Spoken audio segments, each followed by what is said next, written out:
¿Qué tal? Muy buenas noches, yo soy Genaro Lozano y esto es Punto y Contrapunto ya de jueves. El Tribunal Electoral ordenó sancionar la difusión del mensaje del presidente López Obrador, aquel mensaje que dio por los primeros 100 días de su gobierno del tercer año. Pues violó la veda electoral de acuerdo con el tribunal. ¿Fue realmente propaganda electoral o el tribunal censura la libertad de expresión del presidente? Veremos qué piensa la mesa. Y la elección en el estado de Chihuahua se está poniendo interesante. Varios candidatos a la gubernatura han abandonado sus campañas para apoyar a la candidata de la alianza del PAN, PRD, y evitar así el triunfo de Morena, así lo han dicho. Pero la candidata no es favorita del actual gobernador panista de la entidad. ¿Cómo va esta contienda? Escucharemos los contrapuntos en la mesa. 88 personas que se dedican a la política han sido asesinadas durante este proceso electoral. La más reciente fue Alma Rosa Barragán, candidata de Movimiento Ciudadano a la alcaldía de Moroleón, Guanajuato. La violencia amenaza la democracia mexicana y por ello el presidente López Obrador llama a salir a votar sin miedo. Esta noche retomamos este tema. Quédate con nosotros que ya empieza Punto y Contrapunto de jueves.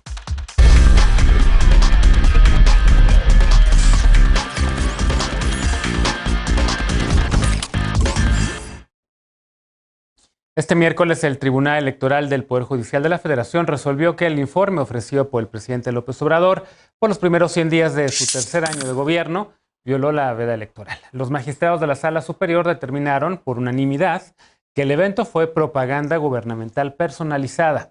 El informe se ofreció cuando ya había iniciado el proceso electoral, el de este año, el del 2021, y se desarrollaban además campañas en 6 estados, según el tribunal. Con ello se violaron 2 artículos constitucionales, según el tribunal. Esta mañana el presidente dijo que el evento no fue propaganda y que viola la Constitución quien actúa de manera antidemocrática llamando a votar, apoyando candidatos o utilizando los recursos de la nación con esos propósitos. El presidente añadió que informar no es violar la Constitución, que lo más importante es la libertad y que acatará las sanciones que imponga la autoridad electoral, así lo dijo.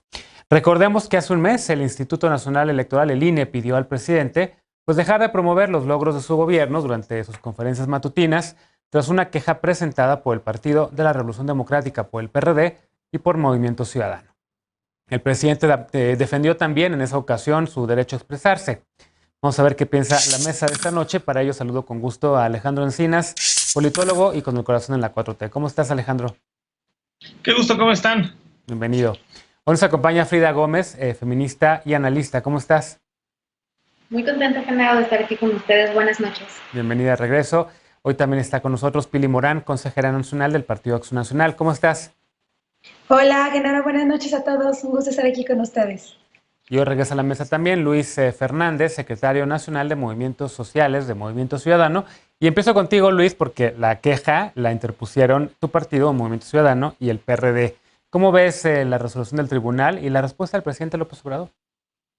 Muchísimas gracias, Genaro. Saludo también a mis colegas y gracias por la invitación. Qué bueno verte de nuevo. Mira, creo que esto ya lo hemos platicado en diversas ocasiones en el programa. Creo que el presidente hace campaña todo el tiempo y ahora el tribunal lo reconoce.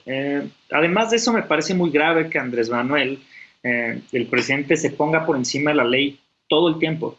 Creo que la Constitución es clara y las leyes electorales son muy claras. Entre algunos de los temas prohibidos que, por ejemplo, se trataron en este informe de los 100 días de su tercer año, está la promoción de programas sociales, incurrió en promoción personalizada, ¿no? Exaltando los logros de su partido y de su gobierno, y con eso utiliza recursos públicos. Pues en realidad es lo que establece el tribunal para dar ventaja a su partido en esta elección.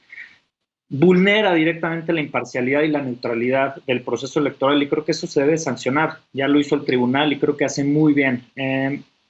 También es grave porque responde que si no se hace su voluntad o no, si no se sigue la línea, lo que está mal es la Constitución, lo que está mal son los órganos autónomos y hay un choque constante en esta posición. Hace campaña, insiste, diario, y yo creo que ya honestamente hace campaña incluso en contra de sí mismo. Ya es presidente, están en sus manos resolver los graves problemas de este país, de inseguridad, de violencia, de salud, y no en seguir haciendo campaña. Busca enaltecer su figura constantemente, y eso es algo que nos tiene que preocupar, enaltecer su figura y su gestión. Bien, creo que se quedó congelada la imagen y el audio también de nuestro querido Luis. Ahorita lo recuperamos, pero mientras, ¿cómo reaccionas a lo que dice Luis Alejandro. El presidente ya dijo que él sí va a acatar la resolución del tribunal y la sanción evidentemente no le gustó. Volvió a defender lo que él llama su derecho a la libertad de expresión. ¿Cómo lo ves tú? Pues que ahora, según la posición, ese tribunal que dicen que es vendido y subordinado al poder, amaneció totalmente libre e independiente. Yo diría que las autoridades electorales se han caracterizado en este proceso, en estos comicios, por ser muy severos y muy tajantes en cosas menores y en cambio muy esquivos y muy laxos para atender las verdaderas amenazas a la democracia, como es el financiamiento de recursos de procedencia ilícita, cómo se utilizan mecanismos como en Nuevo León con Samuel García de triangulación a través de factureras, el dinero de intereses empresariales no reportado como aportaciones privadas y desde luego el papel del crimen organizado en la definición de candidaturas y cómo los partidos políticos le han abierto las puertas. Efectivamente, pues sí puede haber una fundamentación jurídica de esto y ahora lo importante es que se calibre la sanción, que sea proporcional a la falta alegada o a la falta supuestamente cometida. Porque lo que también estamos viendo es que ya están preparando el terreno para abonar en la incertidumbre. Lorenzo Córdoba, presidente del Instituto Nacional Electoral, quien no tiene entre sus competencias la nulidad electoral, ya comenzó a hablar sobre esta porque pues están anticipando que no van a obtener los resultados que desea el bloque opositor y que Morena no solo va a ratificar, según la mayoría de las encuestas, la mayoría absoluta, sino que en conjunto con sus aliados está por rozar la mayoría calificada y que esa es, digamos, la pesadilla para el bloque opositor.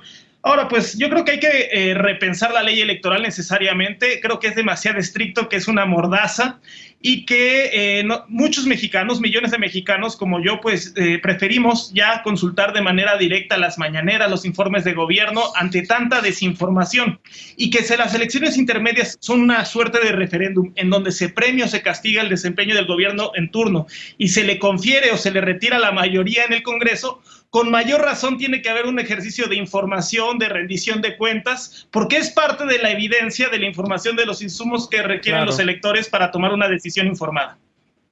Bien, creo que ahí recuperamos ya a Luis, pero no sé si Luis quieras, antes de dar la palabra a Frida o a Pili, por el hecho que se nos acabó, de repente te perdimos en la comunicación, no sé si alcanzaste a escuchar la respuesta de Alejandro y si quieres reaccionar. Genaro, solamente decirle también al público de The Economist, una de las revistas más prestigiadas del mundo, califica hoy al presidente como populista y como autócrata. No, son seis variables que analiza para distintos presidentes. Por ejemplo, reclamar ser la voz. ¿Escuchan? No, se oye un poquito mal. Déjanos tratar de arreglar el tema de tu audio y mientras escucho a Frida, ¿cómo ves tú la respuesta del presidente López Obrador? Lo que mencionaba ya Luis de esta demanda que interpusieron el Movimiento Ciudadano y el PRD. Me parece que el presidente está en todo el derecho de presentar los logros de gobierno y creo que las reglas constitucionales son muy claras en materia de los informes gubernamentales. Ahora, el informe en sí mismo no me parece que sea inconstitucional.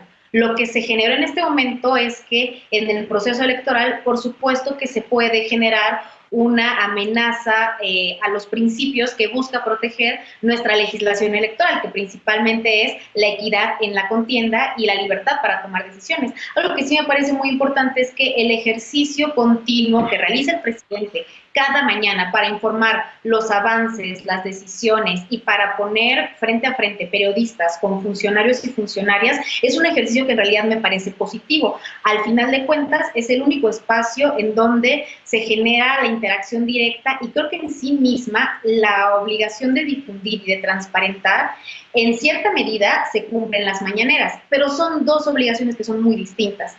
Difundir implica que la población y la ciudadanía conozca qué logros, qué avances y qué decisiones se toman, pero transparentar, que es el compromiso principal de un informe en términos constitucionales, pues claro que es un reto que sigue estando pendiente. Creo que particularmente en medio de una contienda electoral, hablar de logros gubernamentales es muy distinto a hablar de las medidas urgentes y necesarias para que la población pueda tomar decisiones como en materia de salud y seguridad, que creo que son los temas más urgentes que en este momento vivimos. En ese sentido, lo que sí creo que es fundamental es que el presidente tiene el derecho de informar, sí, pero estamos sujetos a un marco que lo que busca es que todos los partidos políticos estén en igualdad, y creo que la resolución que hace el tribunal, que además es una resolución unánime, un proyecto en el que ningún magistrado ni magistrada duda, pues tiene un llamado de atención para el presidente, porque a él le tocó jugar con las reglas desiguales, a él le tocó jugar con las reglas en las que los partidos de dominación generaron todo tipo de influencia justamente para alterar las circunstancias de las contiendas electorales. Él llega con un apoyo avasallador, y en este momento lo que al presidente le toca es respetar las reglas que él mismo promovió para que sea la gente y el pueblo el que mande, tal como él lo ha dicho. Mire, Pili, ¿coincides con esta lectura? En algunas cosas no coincido. Fíjate que durante este tiempo nos hemos cansado de señalar las conductas reiteradas en las que el presidente incurre en violaciones a la ley electoral todos los días.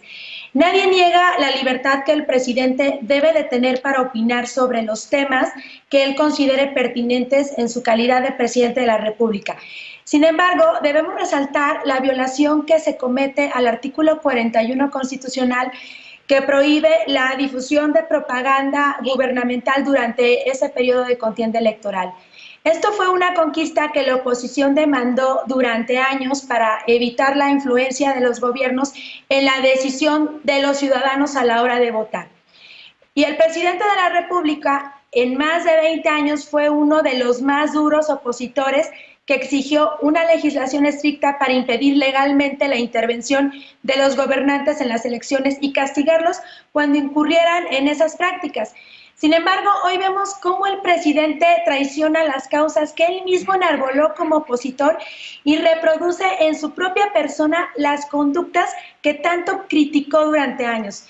El presidente está en abierta campaña y eso lo prohíbe la ley. Lo vemos todos los días referirse al proyecto de su partido, hace referencia a sus adversarios, emite toda clase de calificativos contra ellos, fustiga al INE y lo acusa de fraudulento, critica a los candidatos de partidos de oposición que proponen programas que él considera delito, pero no dice nada contra los candidatos de su partido que prometen lo mismo. Acepta abiertamente tener metidas las manos en las elecciones. Él lo aceptó en una mañanera y se asume a sí mismo como el defensor de la democracia en México cuando ese papel no le corresponde a él. Para eso existe el INE. La resolución del tribunal determina que sí violó la ley y me parece pertinente recordar que los informes de gobierno se encuentran regulados en la Constitución, la cual indica que deben presentarse ante el Congreso de la Unión por escrito una vez al año para poder ser analizado por este otro poder. Lo demás es propaganda y eso es lo que deberá sancionar la autoridad electoral, así se trate del presidente, aunque a él no le guste. Tendrá que someterse a ese tema. Bien, recordaba Frida, Luis, el hecho de que pues, el partido, el presidente en su momento, y el mismo presidente cuando era candidato presidencial y cuando era líder en la oposición, pues él se quejaba justamente de este tipo de propaganda por parte de quien está en el poder, ¿no? Ahora pues no le gusta la ley, ahora le está en el poder, pero ¿por qué no se da una discusión, digamos, en el Congreso para reformar esta ley? Porque en efecto, pues hay quien dice, volvemos a ver otras democracias. En Estados Unidos el presidente en turno, pues es presidente de su partido al mismo momento, y además hace campaña todo el tiempo. Puede estar pidiendo el voto por su partido, recordándole a la gente la urgencia que es para ese presidente, en este caso Biden el año que entra, pues le va a pedir a los estadounidenses que voten por los demócratas para que continúen con lo que él está haciendo. ¿Por qué no transitar, digamos, a una reforma así? Las reglas electorales en México son muy claras. Y el tema es que no se pueden cambiar las reglas electorales en el proceso electoral. Claro. Se pueden cambiar después, y si el presidente no está de acuerdo con estas reglas con las que ya estamos jugando en el juego democrático, que proponga cambiarlas después. Y ya dijo que lo va a hacer. Él mismo dijo, voy a desaparecer al INE y voy a modificar y voy a cambiar a los consejeros del instituto, y claro que lo va a hacer con el número, dependiendo con el número de legisladores con el que llegue su partido al Congreso. Pero en este momento no se puede, Genaro, y eso tiene que quedar claro. El presidente hoy está violando la Constitución, hoy está violando la ley y está haciendo campaña cuando no debería de hacerla. Hace rato te decía algunas características que pone The Economist para presidentes populistas, y yo les llamaría autócratas, en realidad, que son 6 características con las que analizan a distintos presidentes, que es decir que son ellos la voluntad del pueblo y que esa voluntad del pueblo se expresa única y exclusivamente a través de su voz.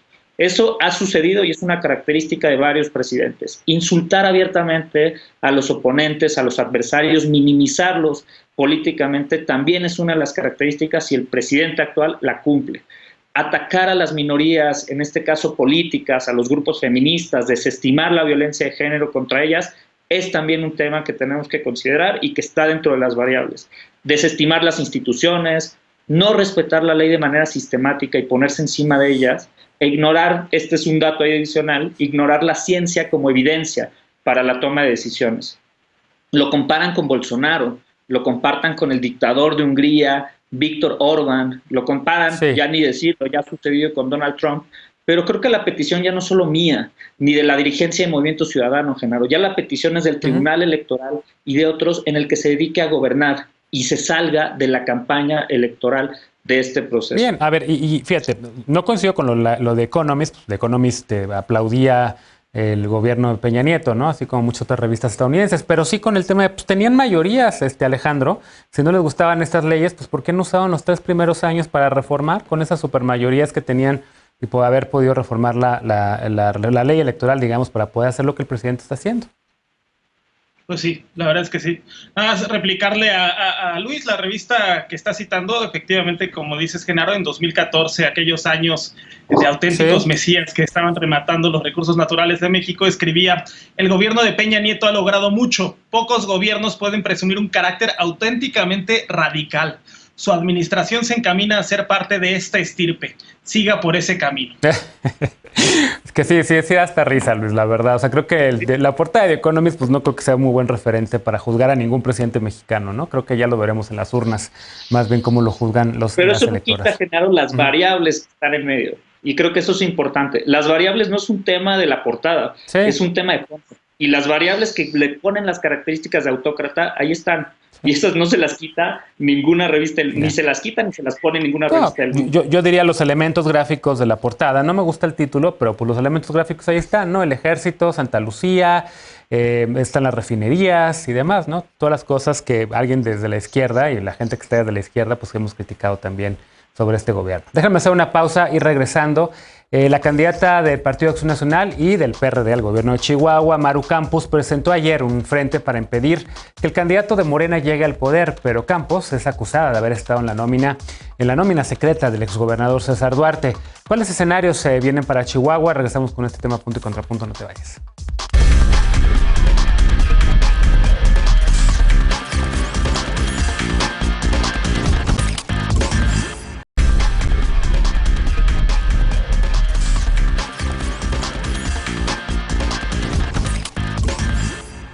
Estamos de regreso en Punto y Contrapunto. Maru Campos, la aspirante del PAN y del PRD a gobernar Chihuahua, sumó a 3 de sus contrincantes a su campaña, así como empresarios y otras figuras de esa entidad que integraron el frente Juntos Defendemos Chihuahua. ¿De qué defienden a Chihuahua? Pues del posible triunfo de Juan Carlos Loera, el candidato de Morena. Veamos el contexto.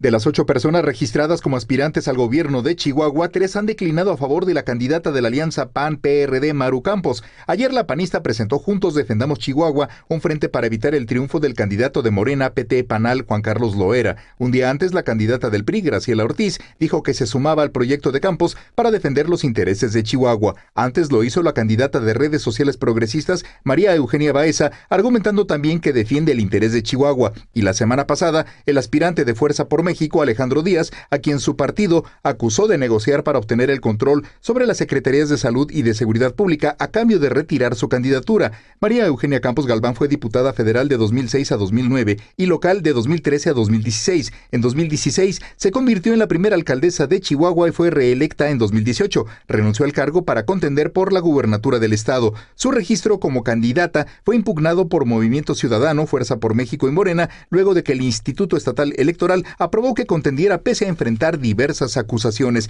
El gobierno de Javier Corral la acusa de haber recibido 9 millones de pesos a través de la llamada nómina secreta del exgobernador César Duarte, además de 2 millones para reparar su vivienda y el pago de deuda personal con una tarjeta del mismo gobierno del estado. Campos también es investigada por recibir sobornos a cambio de contratos de obra pública durante su primer periodo como alcaldesa. La candidata señaló que las acusaciones en su contra son un montaje y que el gobernador Corral encabeza una persecución política en su contra. Punto y contrapunto.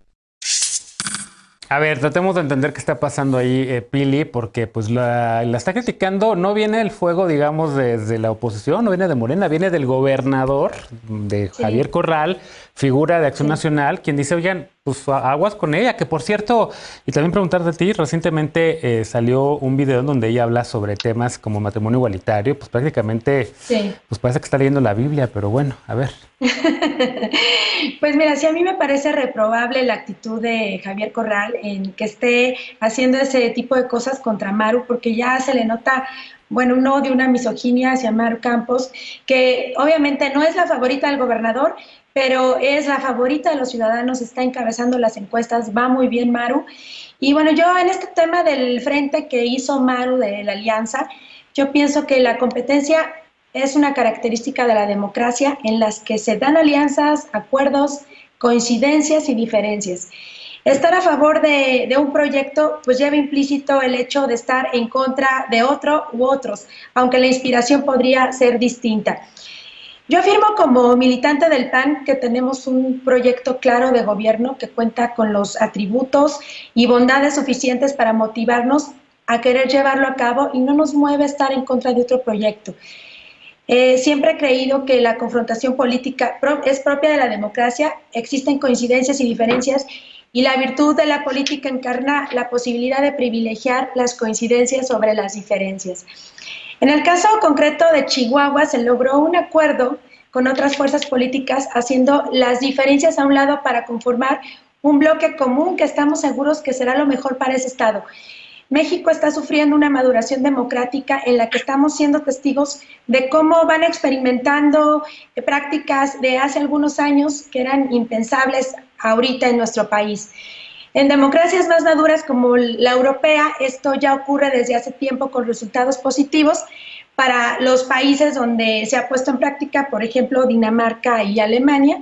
Sin embargo, hay quienes en México han cuestionado estas prácticas como si fuera una traición de principios o una perversión política. Y no, por el contrario, yo pienso que el interés primordial es la nación y ella es la que nos exige a los partidos a dialogar para llegar a acuerdos. Y el propio gobierno debe tener entre sus prioridades la de dialogar con la oposición para el logro de acuerdos, y eso es algo que no hemos visto durante este gobierno con los consecuentes resultados negativos que eso implica. En Acción Nacional estamos a favor de nuestro proyecto de gobierno y respondiendo a la pregunta, digo que sí, definitivamente eso implica estar en contra del proyecto de Morena. Y bueno, el ejemplo lo vivimos en el 2018, donde el actual partido gobernante se alió con otras fuerzas políticas para conseguir el triunfo. Y del tema de lo que dice Maru, no sé si quieres que entre ese tema del video que contestó de matrimonios. Sí, por favor. Mira, yo lo que pienso sobre este tema, a mí me gustaría que después hiciéramos un debate más amplio, porque no va a dar tiempo como que entrar en temas. Yo sobre el tema de matrimonio igualitario pienso que el tema se ha reducido a una discusión sobre semántica y no de reconocimiento o no de derechos. Creo que ahí, Maru, se salió un poquito del tema legislativo, se fue más al tema ideológico y toda la discusión se ha centrado en sí en el término matrimonio que debe ser o no usado para definir la unión de personas del mismo sexo. Y la ley de sociedades de convivencia desde hace tiempo ya establece los derechos de las personas del mismo sexo que se unen en un contrato similar al de matrimonio. Digo, el término matrimonio... Bueno, sí te interrumpo porque las sociedades de convivencia... Sociedades de convivencia, perdón, pero no, de hecho no equipara los mismos derechos que matrimonio, de hecho por eso se tuvo que legislar matrimonio. Sociedades de convivencia no te cambia el estado civil de entrada, a casado o casada o a conviviente, ni siquiera existía la figura de conviviente en la Ciudad de México. Y de hecho la Suprema Corte pues ya dijo que cualquier otra figura que no sea matrimonio para parejas del mismo sexo, lo dijo hace ya 11 años. Cualquier otra figura que no sea matrimonio para pareja del mismo sexo, pues es inconstitucional. Pero déjame, para que no nos clavemos en eso y recuperamos ese tema, si quieres, otro día que estés también tú, para preguntarle a Frida cómo ve el tema de esta alianza en Chihuahua y pues el hecho de que haya fuego amigo por parte de un gobernador en funciones a la candidata de su partido. Genaro, yo creo que este frente de inicio está equivocado en el nombre. Este frente debería llamarse Juntos Defendemos la Corrupción y la Impunidad. No solo porque Maru Campos tiene vínculos tan fuertes con personajes corruptos, narcocorruptos como César Duarte, sino porque además ella es la protagonista y ella es el enlace de toda una red de corrupción que en Chihuahua ha sangrado a las familias, ha sangrado los hogares, y no solamente es una red muy probada, sino que es una red de la que ya se ha documentado lo suficiente. A mí me parece increíble que Acción Nacional pretenda llegar al poder con una candidata que, además de tener recibos de la nómina secreta de Duarte, tiene propiedades millonarias escrituradas a su nombre por parte del mismo notario que también estaba en la nómina secreta, que fue Luis Raúl Flores. Y peor, una candidata que está vinculada con grupos del crimen organizado, que no son únicamente acusaciones electoreras. Yo puedo entender que en el contexto que estamos viviendo de una contienda tan competida, se pueden generar todo tipo de acusaciones. Pero Maru Campos aparece en las investigaciones en contra de César Duarte desde hace más de 3 años. Desde que ella estaba en el gobierno local, ella ya tenía actuaciones con presunta apariencia de ilícitos. Y peor tantito, a mí me parece increíble que en este momento se unan los partidos que no creo que tengan que ver con un frente por una democracia o lo que están pretendiendo aparentar, que en realidad tiene que ver con personajes que en esos partidos estuvieron vinculados a Duarte, tanto desde el PRI, desde el PAN, desde el PRD. Es decir, no es un frente que esté defendiendo ningún tipo de acto de libertad, ni esta idea que nos han hecho creer. Es un grupo que está buscando defender intereses, defender y crear impunidad, y que justamente aquellos personajes que no fueron aprehendidos, que dentro de las investigaciones aparecieron sus nombres, pero que no alcanzó la justicia para llegarles a ser efectiva, pues en este momento logren cubrirse llegando al poder. A ver, y rápido, porque decía Pili que era violencia política de género o misoginia del gobernador Corral a la candidata Maru de su partido. ¿Lo ves así también? ¿Coincides con ello? No creo, me parece que las mujeres en política, todo lo que se ha construido ha sido justamente para tener una participación y una actividad que sea juzgada por los actos, por el desempeño y por el manejo tanto de finanzas públicas como de los hechos. A Maru Campos no se le está criticando por ser mujer. Si Maru Campos fuese un hombre, con aparecer en la nómina secreta de Duarte, con tener propiedades millonarias a su nombre, con tener vinculación con las redes de corrupción, de narcocorrupción que operan en Chihuahua, aún si fuera hombre, sería igual de exigible, y no creo que tenga absolutamente nada que ver el hecho de que sea mujer. Al contrario, a mí me entristece profundamente que el paso de las mujeres en la política se encuentre marcadas con este tipo de actos en los que pareciera que somos iguales, y por supuesto que no. Hay, por cierto, gente en la cárcel por el tema de la partida secreta del gobernador César Duarte, el exgobernador César Duarte. Luis, ¿cómo lo ves este tema, esta alianza y este frente que se está armando en contra de Morena? Ahora sí que todos unidos contra Morena allá en Chihuahua. No todos, Genaro. Movimiento Ciudadano no declinará. Pero yo comparto completamente el análisis de Frida, y yo creo que ya era esperado. La verdad es que el PRIAN, con una pizca de PRD, ya era parte de esta misma alianza en prácticamente todo el país. Son solo 4 entidades que no llevaban esta alianza para la gubernatura, o que no la llevan.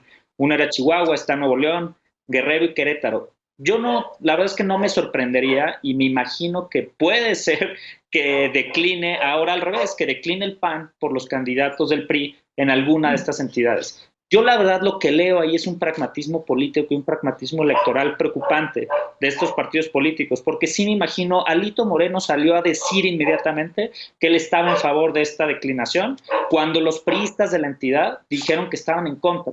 Debe ser muy doloroso para las bases partidistas de un partido político en una entidad en cualquiera del país, que han sido competencia tantos años, toda la vida política, y que de repente de la noche a la mañana, porque una candidata decide declinar en favor de otra, tengan que sumarse a un proyecto que han contrastado históricamente. Creo que eso es preocupante. Cuando se abandona la dignidad política, Genaro, y la congruencia, creo que se pierde toditita convicción política. Yo creo que aquí vuelve a quedar claro que estas alianzas que ya se habían esbozado en todo el país se repiten en una entidad que todavía podía recuperar, o al menos el PRIismo creía que podía recuperar parte de la entidad, pero deja claro que son dos proyectos que se oponen y que hay una tercera alternativa que es Movimiento Ciudadano. Bien. Y el caballo ya no va a declinar por absolutamente nadie, y eso lo van a ver, así como sucedió con Burs, que se fue a pesar dándole la espalda al partido en un estado como Sonora. En este caso no sucederá, y creemos que los ciudadanos pues van a reconocer esta alternativa. Bien, finalmente Alejandro, y sé que levantó la mano Pili, al final te doy la voz, pero déjame escuchar a Alejandro primero. No, yo creo que el tema, el meollo del asunto lo comentaste tú al inicio, Genaro, que es, no pueden ni siquiera en este caso argumentar que hay una persecución político con fines electorales en su contra, porque es un gobernador emanado de Partido Acción Nacional quien está denunciando a una correligionaria del Partido Acción Nacional, pues de enriquecimiento ilícito, de peculado y de ser parte de la nómina secreta de César Duarte. Ahora, a mí sí me llama mucho la atención el nivel de encubrimiento del PAN, pues ya me parece inaudito, ¿no? Pero bueno, si están dispuestos a defender a Maru Campos, a defender a Cabeza de Vaca, e incluso aquí en esta mesa he escuchado a personas del PAN defendiendo a Genaro García Luna, pues entonces no me sorprende. Pero lo que yo creo que sí tenemos que reconocer es que no podemos, por una parte, manifestar nuestra preocupación, nuestro repudio por la violencia política que está azotando este proceso electoral, y por otra parte, fingir demencia y seguir encubriendo estas prácticas que son las causas estructurales, las causas profundas que propician este tipo de violencia. Me refiero a la narcopolítica, por ejemplo, me refiero al financiamiento de las campañas con recursos de procedencia ilícita, me refiero a cómo los partidos políticos le han abierto las puertas a perfiles pues con una trayectoria de mucha corrupción o vinculados con grupos criminales, delictivos. Ese es el origen de la política, de la violencia política, y entonces si la vamos a repudiar tenemos que ser consecuentes y cerrar las puertas de manera muy tajante a todos estos fenómenos. Bien, Pili, finalmente. Nada más para contrarrestar algo que dijo Frida, yo estoy de acuerdo que se cuestionen las actitudes de las mujeres que estamos en política en cuestión de trabajo, y eso, porque eso de alguna manera nos hace llegar a esa igualdad que siempre hemos luchado, pero en el tema aquí es una cuestión interna de grupos del PAN. El gobernador Javier Correal no quería otro candidato que no era Maru Campos, ¿no? Entonces ya hay una cuestión de grupos internos que también se vuelven un tema de violencia electoral que ahorita vamos a hablar. Entonces no es precisamente también un tema de corrupción y demás, ¿no? Sino que también son cuestiones ahí de grupos internos del PAN, que es lo que está provocando esta ruptura entre el gobernador y Maru, ¿no? Entonces, bueno, eso es nada más lo que yo quería decir. Buenísimo. Pues déjame hacer una pausa rapidísimo para que regresemos al último bloque de la noche. En este proceso electoral se siguen registrando lamentablemente y preocupantemente atentados contra personas candidatas y candidatos, contra personas políticas. El presidente dice que la delincuencia organizada busca generar miedo. Veremos qué lectura dan a este ambiente de violencia cuando regresemos a Punto y Contrapunto. No te vayas.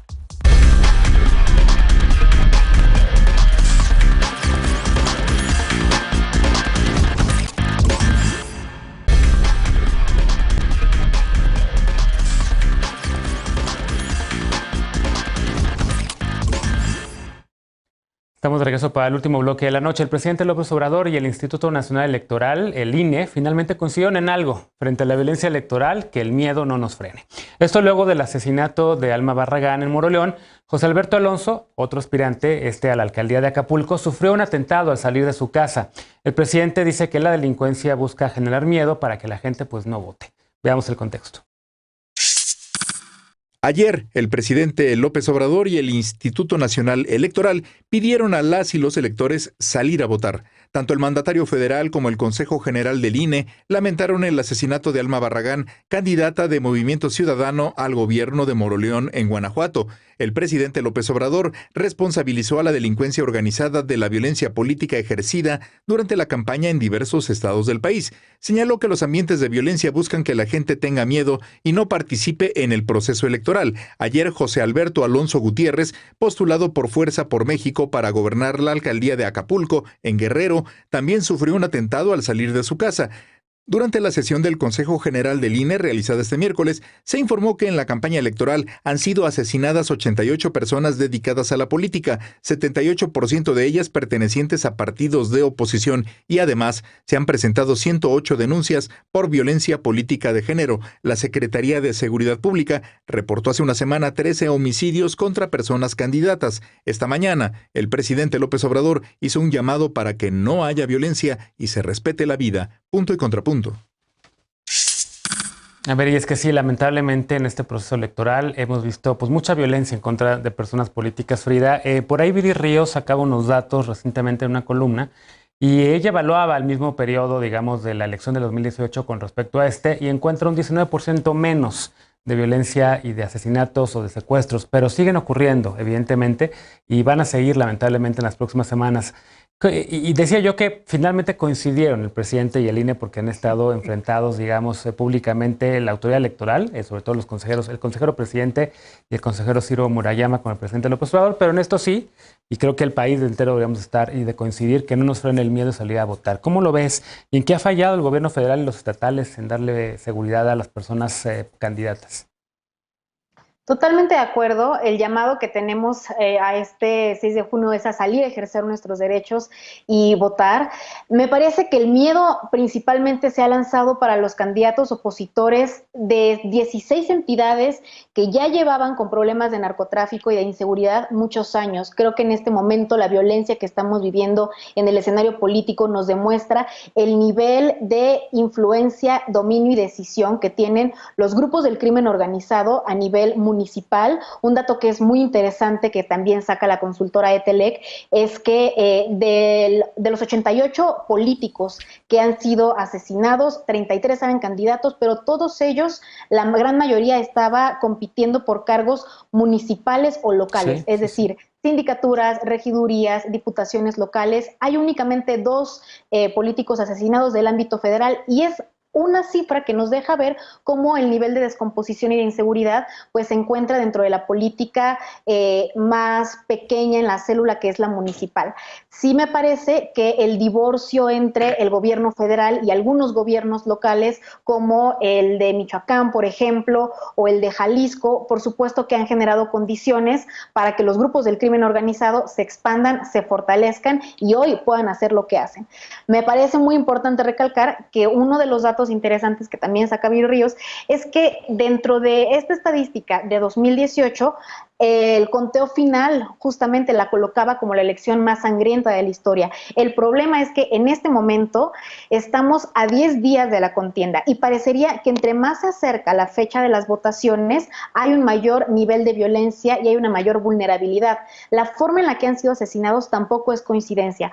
En otros momentos los candidatos y los políticos eran asesinados dentro de los espacios privados o dentro de tiempos no de campaña o no públicos. Y en este momento la gran regla que hemos observado es que en pleno mitin o en pleno traslado son acribillados, que hay asesores o personas cercanas, asistentes que resultan heridas y sí, también ese es un mensaje en contra de la democracia. Claro. Finalmente, sí me parece que el gobierno federal está llamado no solo a condenar estos crímenes, sino a coadyuvar con las fiscalías locales para la investigación, porque la peor regla de esto es la impunidad y mientras no haya culpables por estos crímenes, pues en realidad cada temporada electoral podremos esperar que el crimen organizado ponga y disponga de políticos y de candidatos. Sí, de acuerdo. Alejandro, ¿cómo lo ves? Y a ver, el gobierno federal, pues en efecto tendría la obligación, la responsabilidad de cuidar a estas personas, pero también los gobiernos estatales. Y yo estoy escuchando con preocupación al dirigente de Morena decir, pues que salga la Guardia Nacional ese día a cuidar las elecciones, ¿no? Como que de repente ya la presencia, digamos, de los cuerpos militares, porque la Guardia Nacional es un cuerpo militar con mando civil, pues llegando a cada rincón incluso de nuestra democracia como en una cita electoral del próximo 6 de junio. ¿Qué hacer ante esta violencia? Un fenómeno muy complicado y de verdad lamentable, sí es preocupante, porque aunque haya sido la primera vez que cuando menos se haya dado públicamente a conocer una estrategia para frenar la violencia política durante el proceso electoral, pues los resultados no han sido para nada alentadores. Es de verdad Diría que la principal amenaza hoy a la viabilidad de la democracia, que es la búsqueda del poder por vías pacíficas, es la principal amenaza de la violencia criminal que hoy atraviesa el país. Y por tanto, hay que salir masivamente a votar.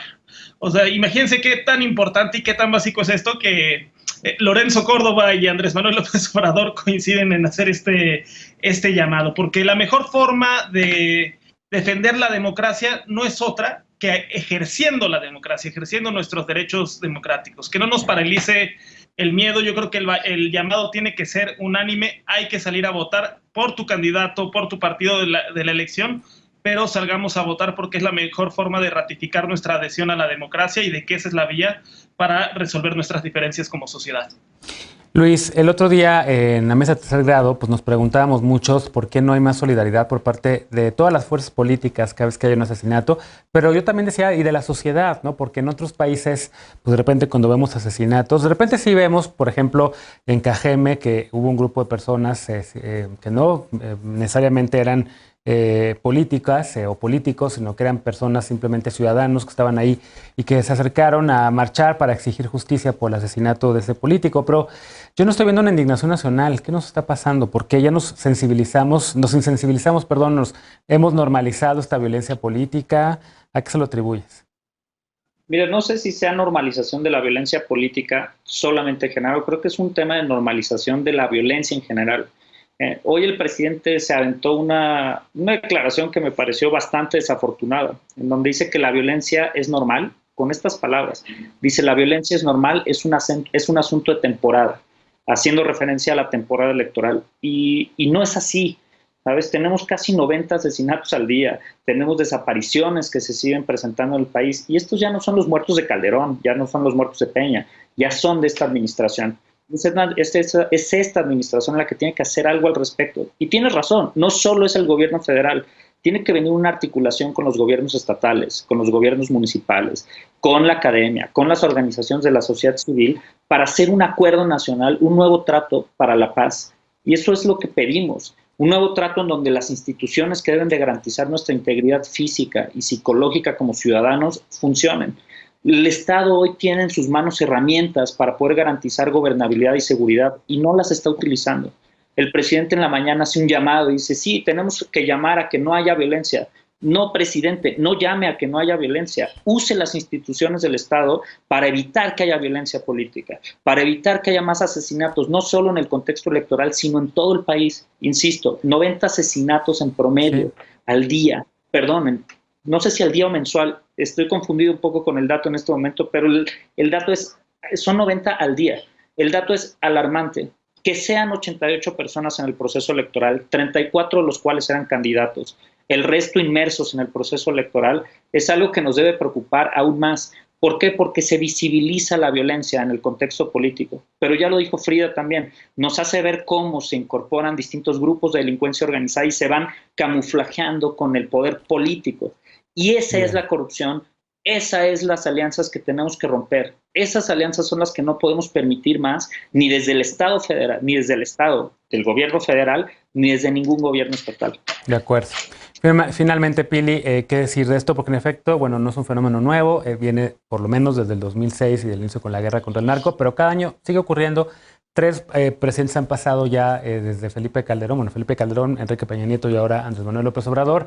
Y es un fenómeno que sigue presente en el país y que lamentablemente parece que desafortunadamente llegó para quedarse por un buen rato si no cambian las cosas.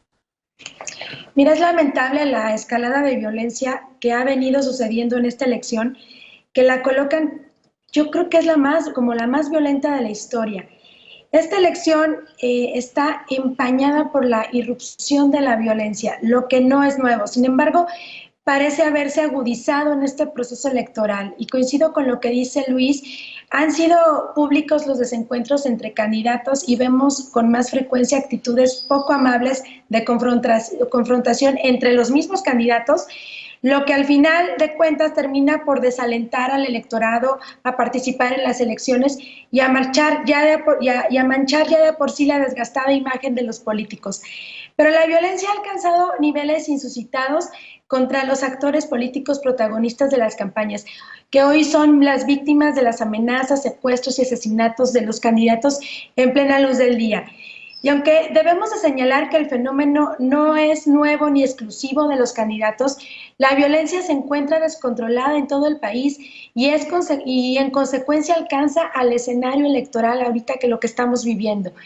Estimaciones indican que el crimen organizado hoy mantiene el control de territorios que podrían alcanzar hasta el 35% del territorio nacional, casi al doble de lo que se estimaba en el 2018, lo que supone la incursión por parte de actores políticos en territorios de interés para los grupos del crimen organizado a los cuales pretenden controlar. Lo que pone al descubierto la derrota de la estrategia fallida del actual gobierno, que no alcanza a encontrar la ruta correcta para disminuir la violencia en el país. Es evidente el fracaso de los abrazos no balazos y de la Guardia Nacional, que prometieron que sería la solución al problema. Pero ¿qué podríamos esperar después de 2 años y medio de haber convertido al país en una arena de lucha libre en los que cada mañanera desde Palacio Nacional se promueve el odio, el insulto, los calificativos y la violencia verbal hacia periodistas y hacia ciudadanos contra quien piensan diferente y que estimulan a una sociedad a pasar de la violencia verbal a la violencia física? Me parece que la polarización del país promovida desde el gobierno tiene consecuencias y lo que hoy vemos es el resultado de ello. Bien, pues en efecto estamos ya prácticamente pues a una semana y 2 días de la elección del próximo domingo 6 de junio y evidentemente pues esto no termina. Esperemos que la próxima semana no veamos y no tengamos que lamentar sucesos así, pero por lo pronto la nota de esta elección del 2021, una de las terribles notas, ha sido la violencia también. Hacemos un corte y regresamos para despedirnos de las y los panelistas y con la paparrucha esta noche. No te vayas.